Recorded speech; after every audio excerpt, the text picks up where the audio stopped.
Most people will choose an architrave to match their skirting.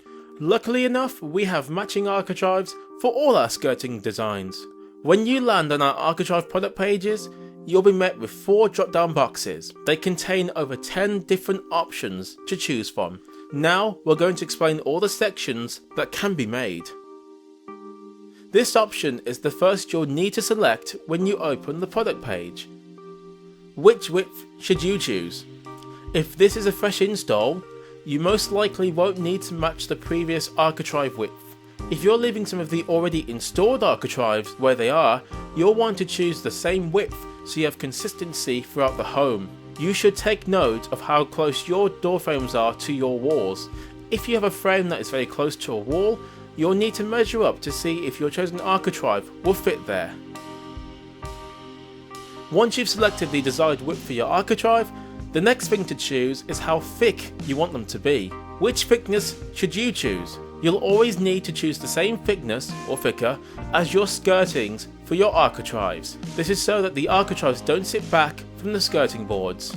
If you're using plinth blocks in between the skirting and architrave, the architrave just needs to be thinner than the plinth block. We normally recommend using the same thickness for both, as this gives the best finish in our opinion. Once you've chosen the thickness, it's time to choose your desired length. However, you'll notice that you can choose sets too. Which length should you choose? If you decide to order in lengths, you'll choose one of the first 3 options. This way, you'll receive the architraves in the chosen length. If you decide to order in sets, you'll choose the 4th or 5th option. This last option will decide whether you want the board primed or unprimed. We generally recommend the prime finish, as it allows us to put an extra coat on for you, so that when you go to the finishing process, it'll be easier for you to do and will ensure that your finish will be professional.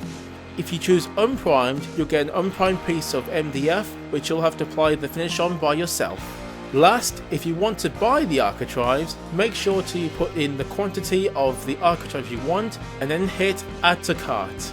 After that, make sure you fill in all the information required, and that concludes our video. Hopefully you found it useful and insightful, and until next time, we will see you in our next video.